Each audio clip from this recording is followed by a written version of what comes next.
श्री राम।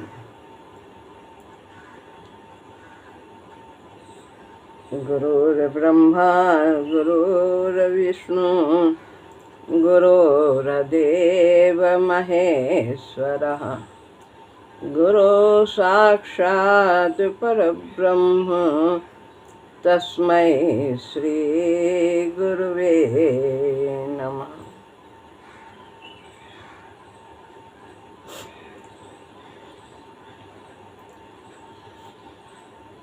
श्रीमद् भगवद गीता अध्याय 7 श्लोक है 21वां।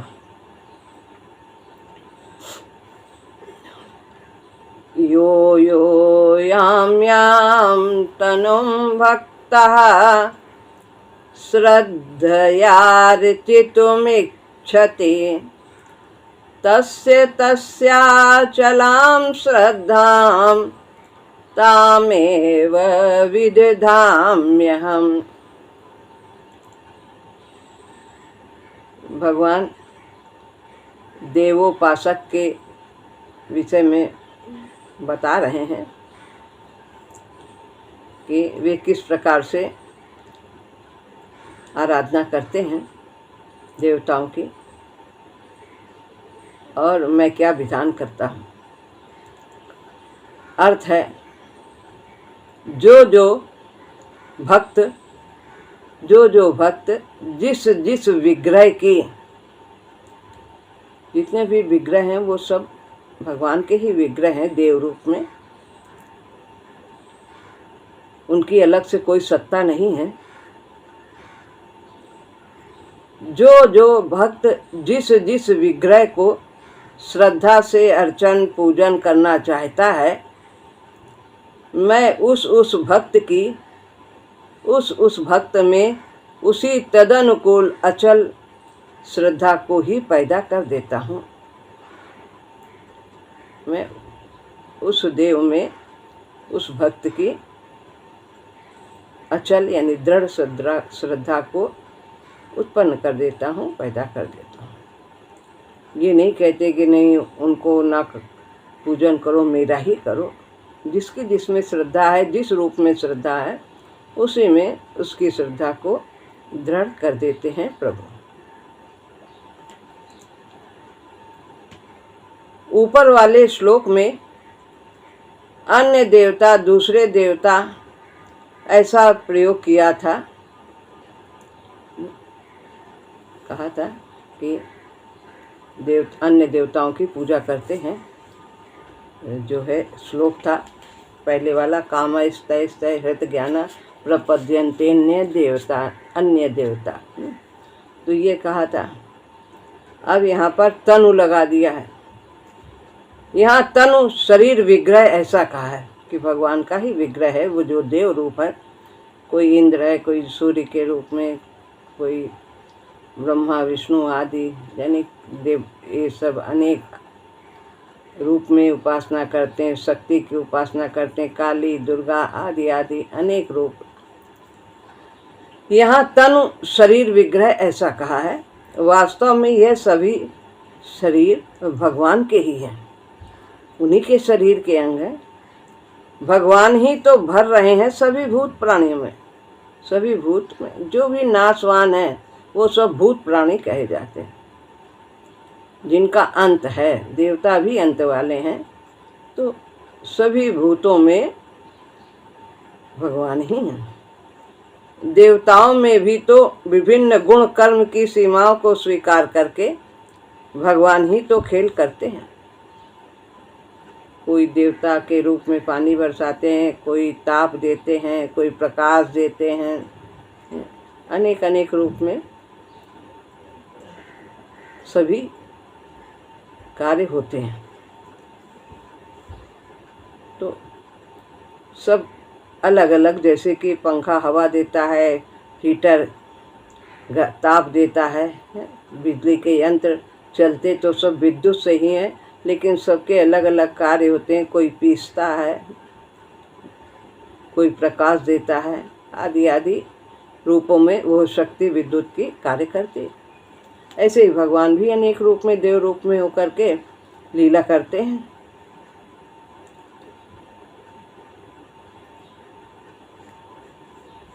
चेतना को ग्रहण किए रहता है, इसलिए विग्रह कहलाता है। तो वो सब भगवान के विग्रह, भगवान की ही चेतना उनमें व्याप्त है। देवता की चेतना उसमें रहती है, जो विग्रह है वो तनु है। तो इस स्थूल में व्यक्त रूप देवता का तनु तन कहलाता है। इस स्थूल लोक में व्यक्त रूप देवता का तनु विग्रह तन कहलाता है। वे मनुष्य की अपेक्षा, मनुष्य स्थूल होते हैं, लेकिन वे मानव की अपेक्षा, प्राणियों की अपेक्षा सूक्ष्म, अधिक सूक्ष्म होते हैं उनके शरीर। भक्त जिस भी देवता का पूजन करना चाहता है, भगवान उस भक्त में उस देवता के प्रति अचल श्रद्धा पैदा कर देते हैं, दृढ़ कर देते हैं उसकी श्रद्धा को। जो जिस देवता की उपासना करना चाहता है, जैसे कि अभी नाम बताएं अनेक देवी देवताओं के, तो जिसकी जिसमें भावना होती है, आस्था होती है, उसी में भगवान उसकी निष्ठा को, उसकी श्रद्धा को अचल कर देते हैं। देवता को तो उनकी स्थूल मूर्ति से भक्त जानता है, अतः तनु कहा जाता है। कुछ देवता प्रकट भी हैं, महसूस किए जाते हैं। वायु हैं, वरुण हैं, जल के रूप में सूर्य हैं, चांद आदि भी सब देव रूप में कहे जाते हैं। भगवान श्रद्धा देते हैं, तभी देव भक्त नियमों का पालन करके पूजन कर सकता है। जो श्रद्धा देवताओं के प्रति होती है तो प्रभु के द्वारा ही है, और जब ऐसी श्रद्धा उनके अंदर होती है तो जो उनके विधि विधान है देवताओं को प्रसन्न करने के लिए, जैसे गुण वाले देवता होते हैं, फिर उसी विधि विधान के अनुसार श्रद्धापूर्वक प्राणी मनुष्य उनकी आराधना करता है, पूजा करता है और इच्छित भोगों को प्राप्त करता है। यदि श्रद्धा अचल न हो तो बीच में ही डोल जाने से सभी गड़बड़ हो जाता है। अतः कहा है अचल श्रद्धा देता हूँ। फिर श्रद्धा नहीं गहरी होगी तो फिर उनकी श्रद्धा डोल जाएगी, कभी पूरा हुआ कभी नहीं पूरा हुआ कार्य, और फिर कोई जो है उसको 18 सोमवार करके 20 बृहस्पतिवार करके ऐसे ऐसे करने का भी होता है। तो फिर यदि बीच में श्रद्धा डिग गई तो उनके जो पूजन है वो अधूरा हो जाएगा, फिर काम नहीं बन पाएगा, कामना की पूर्ति नहीं हो पाएगी। इसलिए भगवान उसमें अचल श्रद्धा को स्थापित कर देते हैं।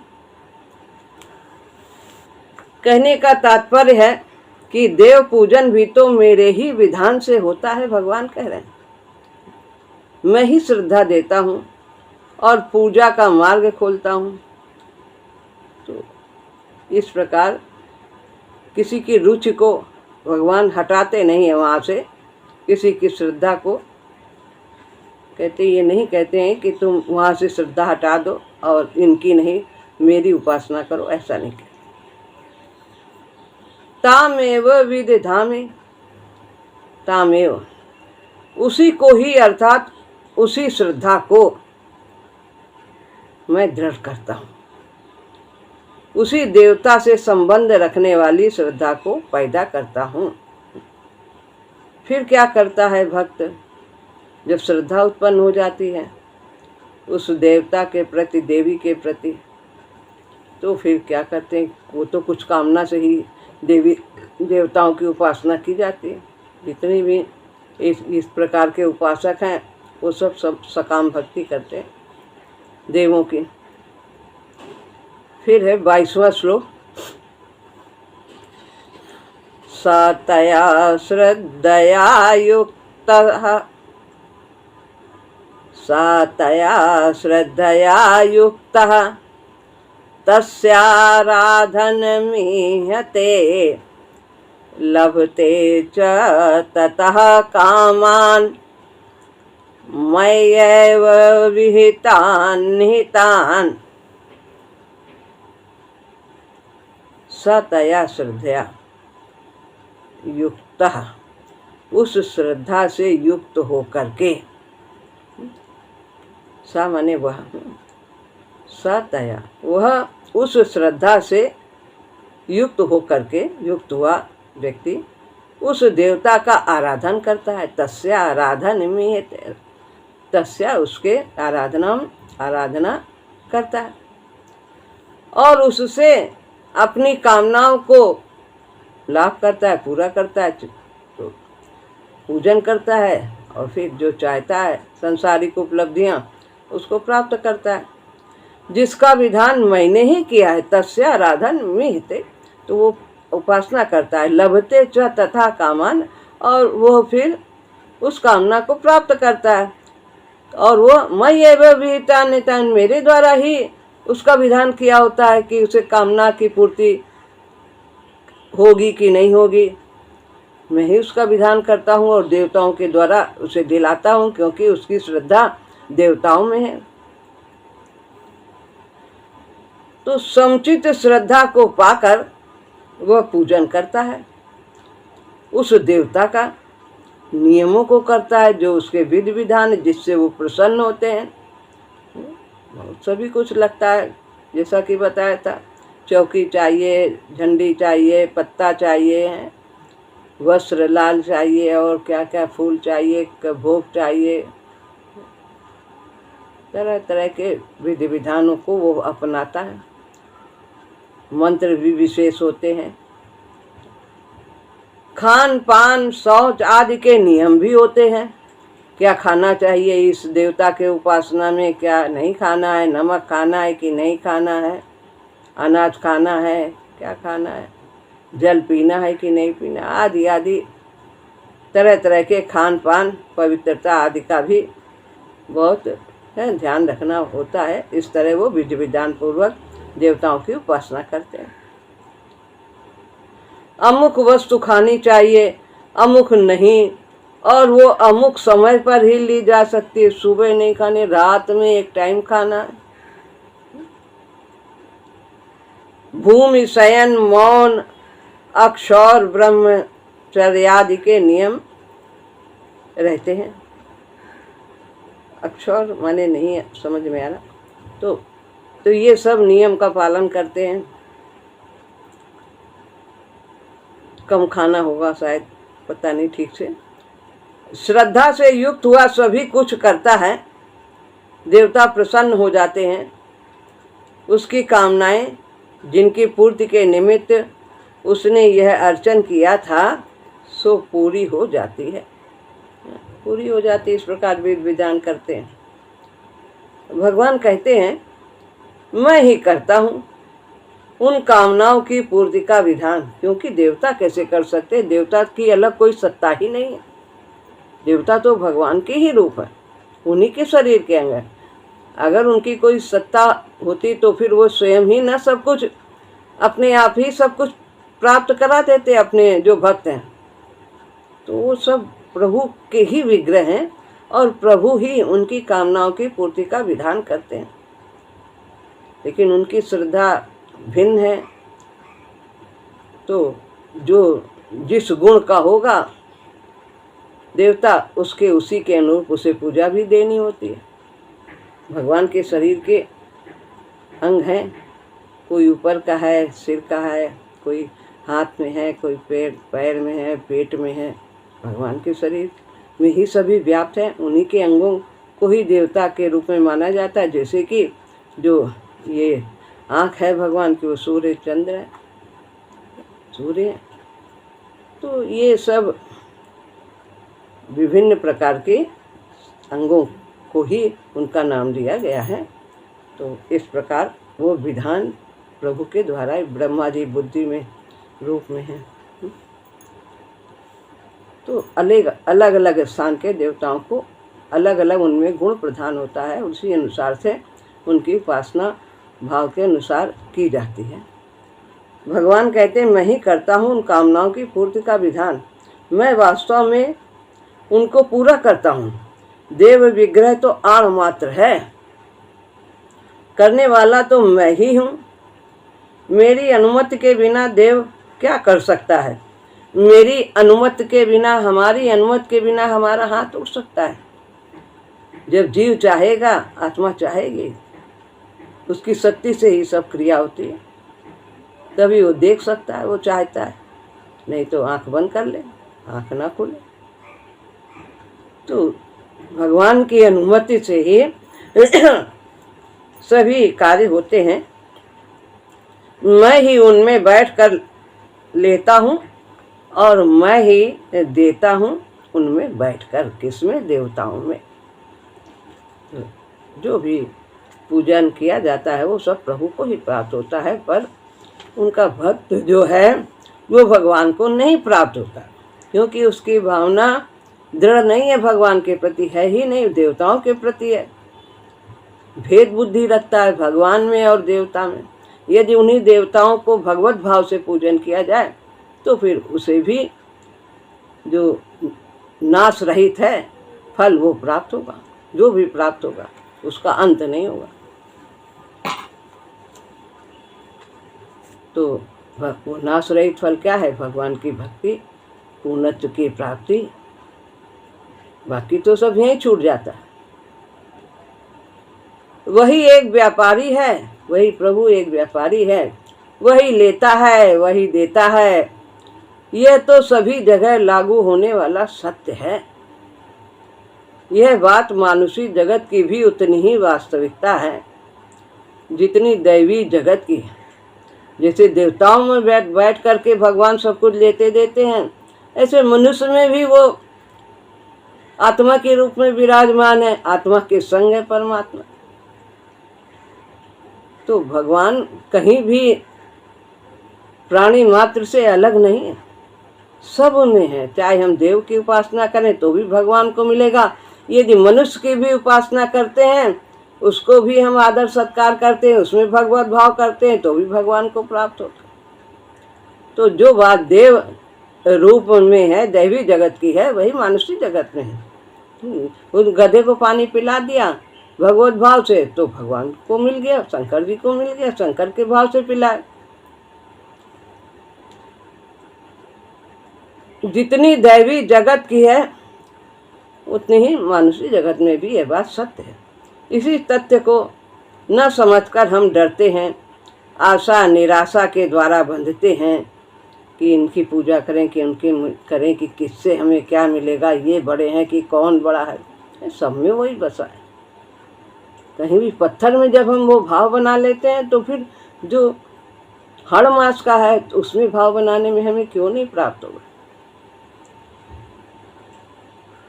देने वाला उसके सिवाय और कोई नहीं है, वही एकमात्र सबका धनी है। मनुष्य तो उसकी बाह होता है केवल, देनहार कोई और है। हाथ है केवल, ये हाथ मनुष्य का रहता है, देने वाला तो कोई और है। डाकिया तो बस एक माध्यम है, भेज तो कोई और रहा है। सर्वदेव नमस्कारम वासुदेवम प्रतिगच्छति। सभी देवता को किया नमस्कार, वासुदेव को प्राप्त होता है। इसका अर्थ अब समझा जा सकता है।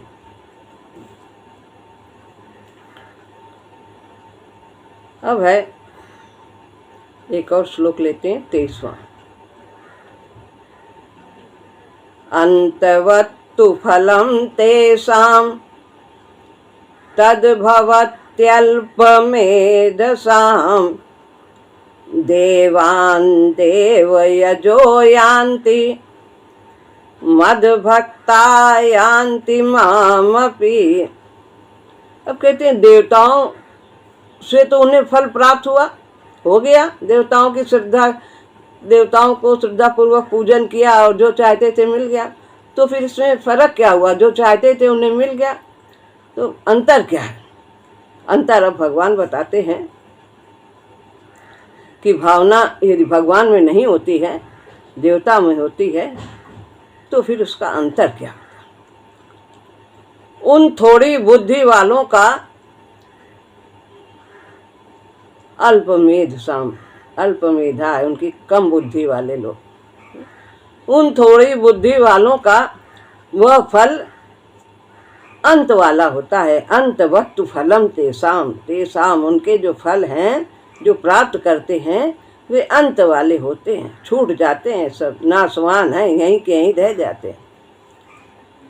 देवों को पूजने वाले देवताओं को प्राप्त करते हैं और मेरे भक्त मुझे पाते हैं, चाहे जैसे करें, चाहे सकाम करें, चाहे निष्काम करें।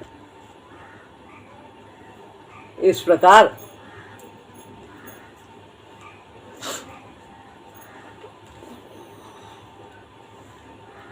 वह जो देवों का पूजन करने वाले हैं वो थोड़ी बुद्धि वाले हैं, मंद बुद्धि वाले हैं, अल्प बुद्धि वाले हैं।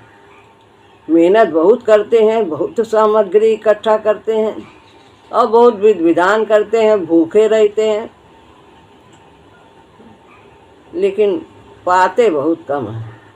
अपने श्रम को कौड़ियों के मूल्य बेच देते हैं। वो जो देवों का पूजन करने वाले हैं वो थोड़ी बुद्धि वाले हैं। उन्होंने जो काम किया है वो अच्छा सौदा नहीं किया। जिस पुरुषार्थ से बहुत अधिक लाभ हो सकता था, बहुत पा सकते थे, उन्होंने पुरुषार्थ बहुत किया और लाभ बहुत कम किया। और भगवान की उपासना पुरुषार्थ थोड़ा चाहिए, विश्वास अधिक चाहिए, लाभ बहुत होता। तो जिस पुरुषार्थ से जितना पुरुषार्थ किया है उससे बहुत अधिक लाभ हो सकता था यदि भावना सही होती, विशुद्ध भाव होता। विशुद्ध भाव, केवल भगवत भाव ही विशुद्ध भाव, उससे उन्होंने बहुत थोड़ा ही लिया है। यदि 1 रुपए से व्यक्ति 54 दाम की वस्तु खरीद लाए तो उसके मूर्ख होने में कोई संदेह नहीं है, भगवान कह रहे हैं, गुरुदेव भगवान। यही दशा हम देवोपासकों की है, देवों की उपासना करने वालों की है। इतना नियम तप आदि करके प्राप्त करते हैं, देवों को ही प्राप्त करते हैं। कितना मेहनत करते हैं, विधि विधान करते हैं, कितनी सामग्री इकट्ठा करते हैं, खान पान में कितना परहेज करते हैं, जबकि उससे अल्प से भी प्रभु के समीप हुआ जा सकता है। 1 गिलास पानी भी दिया किसी को तो भगवत भाव से दिया, प्रभु के समीप हो गया। तो उससे कम मेहनत में हम बहुत बड़ी चीज पा सकते हैं, प्रभु के समीप हो सकते हैं। इस प्रकार एक एक कर्म से हम उसके समीप होते चले जाते हैं। दूसरा, वहाँ भी श्रद्धा को पैदा करने वाला और फलों का वितरण करने वाला तो मैं ही होता हूँ। भगवान के सिवाय तो कोई है ही नहीं, कोई कुछ देता ही नहीं, सब कुछ उसी का दिया हुआ। सब जितने देवी देवता हैं सब उन्हीं से प्राप्त करके ही देते हैं। तो सब कुछ वितरण करने वाला मैं ही हूँ। किसी को अहंकार आ जाता है देवी देवताओं को, तो भगवान उन्हें फिर रास्ते पे लगा देते हैं, पाठ पढ़ा देते हैं, सिखा देते हैं कि सही रास्ते पर चलो। भूल जाते हैं कि मेरी ही शक्ति है सब। इंद्र को अभिमान आ गया था तो कृष्ण भगवान ने सब ठीक कर दिया, उनके घमंड को चूर कर दिया, फिर शरण में आ गए। वो पहचानते नहीं हैं मुझको, अतः देवोपासना में लगे रहते हैं। जो देवोपासक है भगवान की ओर दृष्टि नहीं जाती। तो जो तू सींचे मूल को और फूले फले अघाए, पत्ता पत्ता में डालो, डाली डाली में, तो क्या सब जगह पहुंच जाएगा पेड़ में? और जड़ में डाल दो तो सब जगह पहुंच जाएगा। प्रभु की उपासना में सबकी उपासना हो जाती है।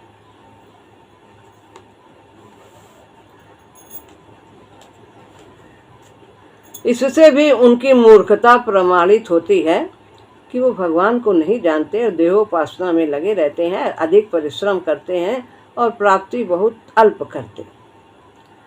वो सीमित देव की उपासना करते हैं, उनका सामर्थ्य भी सीमित है। अब हाथ का सामर्थ्य सीमित है, पैर का सामर्थ्य सीमित है, कान का अलग सामर्थ्य है, सब चीज अंग का अलग अलग कार्य करते हैं, अलग अलग सामर्थ्य है।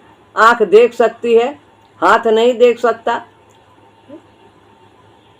लेकिन जो पूरा व्यक्तित्व है वो सब कुछ कर सकता है। एक पूरा व्यक्तित्व बन गया तो वो सब कुछ, वो शरीर पूरा देख भी सकता है, कार्य भी कर सकता है, सब कुछ कि ये मनुष्य है, ये प्राणी है, इसका ये नाम है, वो सब कुछ कर सकता है। लेकिन अगर एक अंग का हम नाम लेके कहें तो वो फिर क्या करेगा? एक ही कार्य करेगा। तो भगवान तो एक रोए से सब कुछ करने में समर्थ हैं। सारी इंद्रियां उनके एक बिंदु, एक स्थान में है और सब कुछ कर सकती हैं। वो सीमित देव की उपासना करते हैं, उनका सामर्थ्य भी सीमित होता है। वो जो कुछ देता है सो थोड़ा ही होता है, उनके पास असीम है ही नहीं। वो स्वयं सीमित हैं, इसलिए वो सीमित ही दे पाएंगे। वो समाप्त हो जाता है। वो जो देता है, जो देवों का दिया समाप्त हो जाता है। वो जो देता है वो क्षीण होने वाला ही होता है, देवताओं के द्वारा नष्ट होने वाला होता है।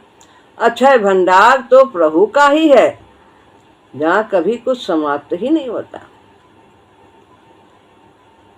कहा कमी जाके राम धनी, मनसा नाम मनोरथ पूरण, सुख निधान जाकी मौज धनी।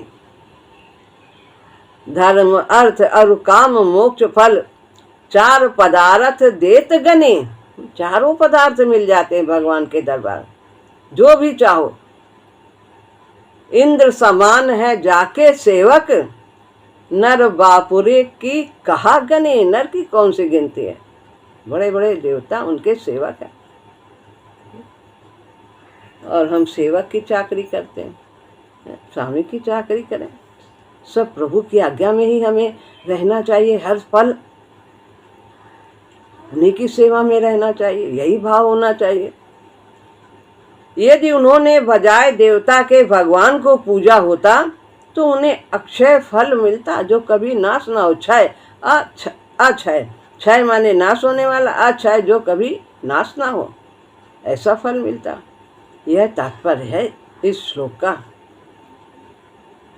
भक्ति का पूजन का मौलिक सिद्धांत है, यानी भक्ति का यानी पूजन का मौलिक सिद्धांत है।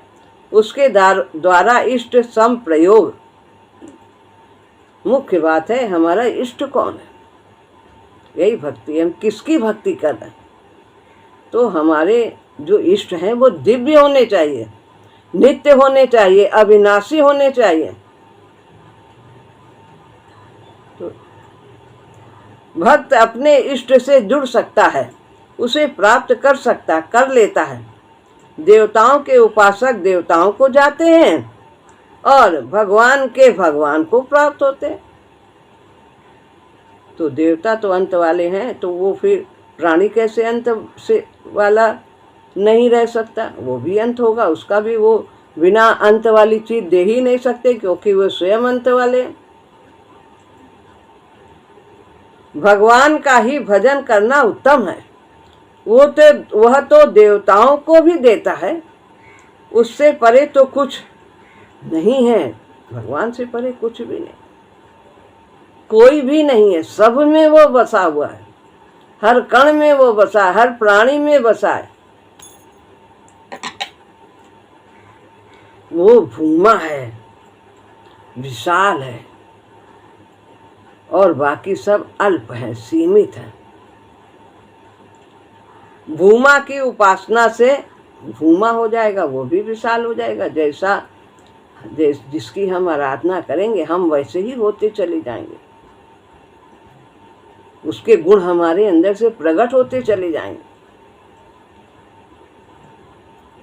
भूमा की उपासना से भूमा होता है और अल्प की उपासना से अल्प होता है। तो बाकी सब अल्प है, केवल प्रभु ही भूमा है, विशाल है, सर्वत्र हैं, तो सर्वशक्तिमान है।